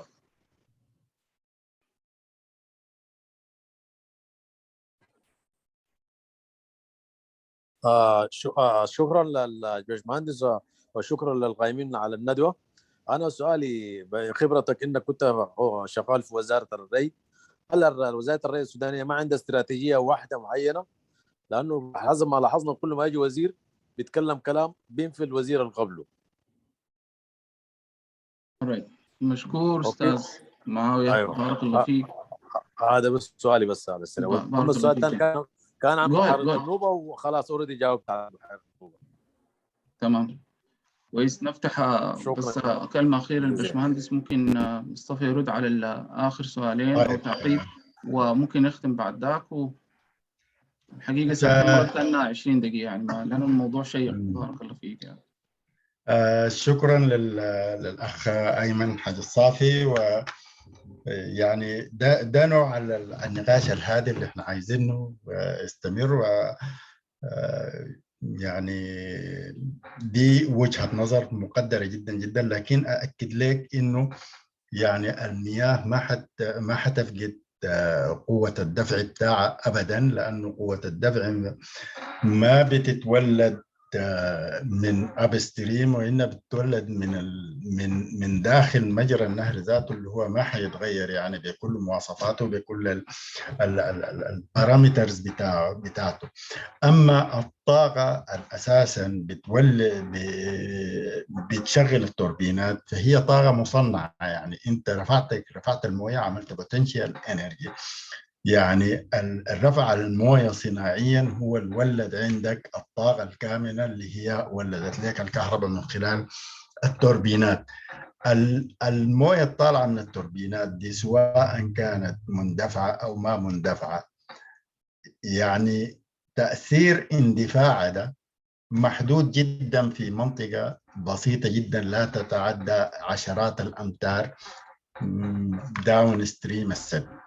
اما بعد ذاك لغايه ما نصل البحر الابيض المتوسط فخصائص النهر في المنطقه دي بتاعت كم الف كيلو دي من منطقه الحدود السودانيه لغايه ما نصل النهر او البحر الابيض المتوسط، الخصائص بتاعت النهر وميلانه كل الخصائص نفسها ما حتتغير، وهي التي يعني تحدد سرعة وحيوية المياه.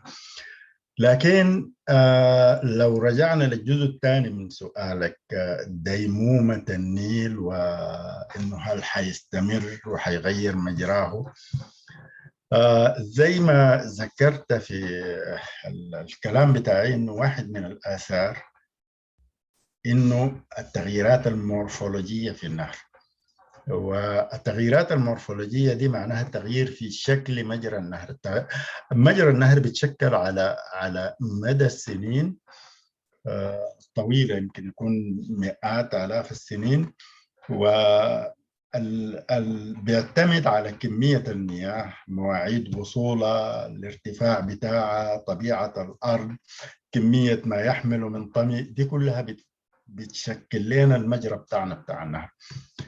لما نغير أي واحد من العوامل دي طوال المجرى بيتغير، فبيحصل نحر في بعض المناطق وبيحصل ترسيب في بعض المناطق، وده المتوقع بعد سد النهضة، لأنه سد النهضة حيغير المواعيد اللي بتصل فيها المياه للسودان، حيغير كمية ما يحمله من طمي وطبيعة الطمي ده، فبالتالي متوقع انه يكون في تغييرات مورفولوجيه، ولازم يكون في دراسات علميه على اساس انه يقدروا من الان يتنبؤوا بانه التغييرات المورفولوجيه دي حتكون وين، ويقدروا يحموا المناطق اللي ممكن تتعرض لظاهرة الهدام، والمناطق اللي ممكن يشرد منها النهر، مش يشرد يعني يغير المجرى بتاعه، لكن يكون في ترسيب في بعض المناطق زي ما بيحصل في الشمالية، يعني نتيجة للسدود اللي حصلت في السودان في مختلف المواقع،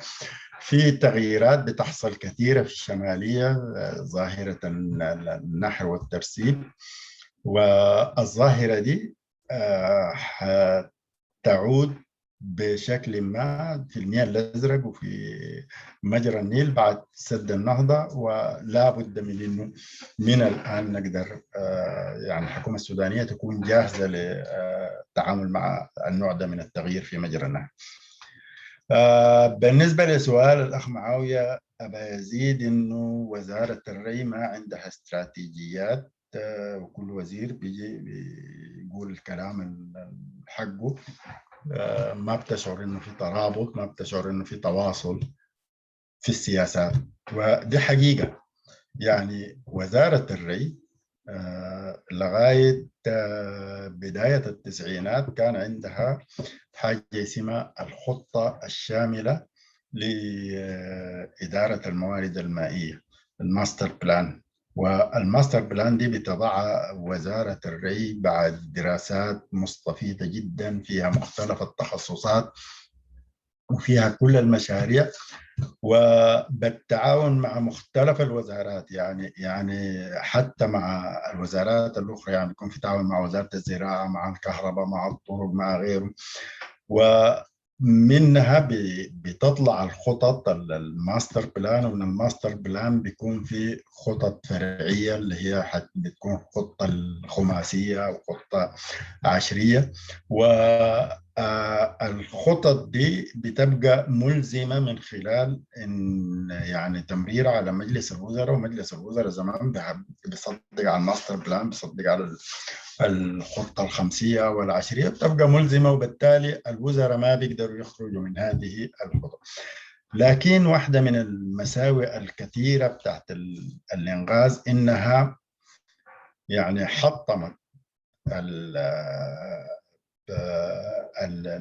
المنظومة بتاعت الخدمة المدنية المتوارثة، وواحدة منها وزارة الري يعني قسمتها، عملت ما يسمى بوحدة تنفيذ والسدود اللي هي بتاعت الإمبراطورية بتاعت أسامة عبد الله، صارت هي المسؤولة عن كل المشاريع، بتخلق مشاريع ما كانت موجودة في الماستر بلان، بتسقط مشاريع كانت لها أولوية في الماستر بلان، ومن غير أي دراسات وبطريقة عشوائية، وبالتالي انفقد الاتصال، التواصل التخطيطي اللي كان مستمر عبر السنوات. ونحن في الوقت الحالي محتاجين إنه فعلا نرجع للخدمة المدنية، يعني ما بصورتها القديمة، لكن نبدأ منها ونطور عشان ما يكون في ملاحظات زي دي تاني، إنه كل وزير له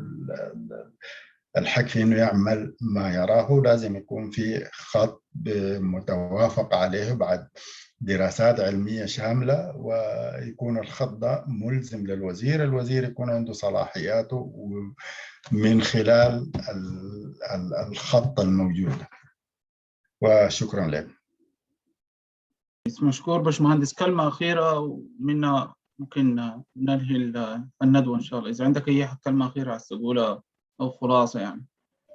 والله يعني أشكر جميع الحضور وأشكرهم على التواصل، وافتكر إنه دي حاجة جميلة جدا جدا، والناس يتناقشوا نقاش هادي، وده المقصود يعني من عنوان الندوة، إنه يعني الحقيقة الغائبة، والحقيقة الغائبة دي ما بنقدر نزيل غيابها ونصل للحقيقة إلا من خلال يعني النوع ده من النهج في التعامل، النقاش الإيجابي العلمي الهادي. والشكر لكل الحضور.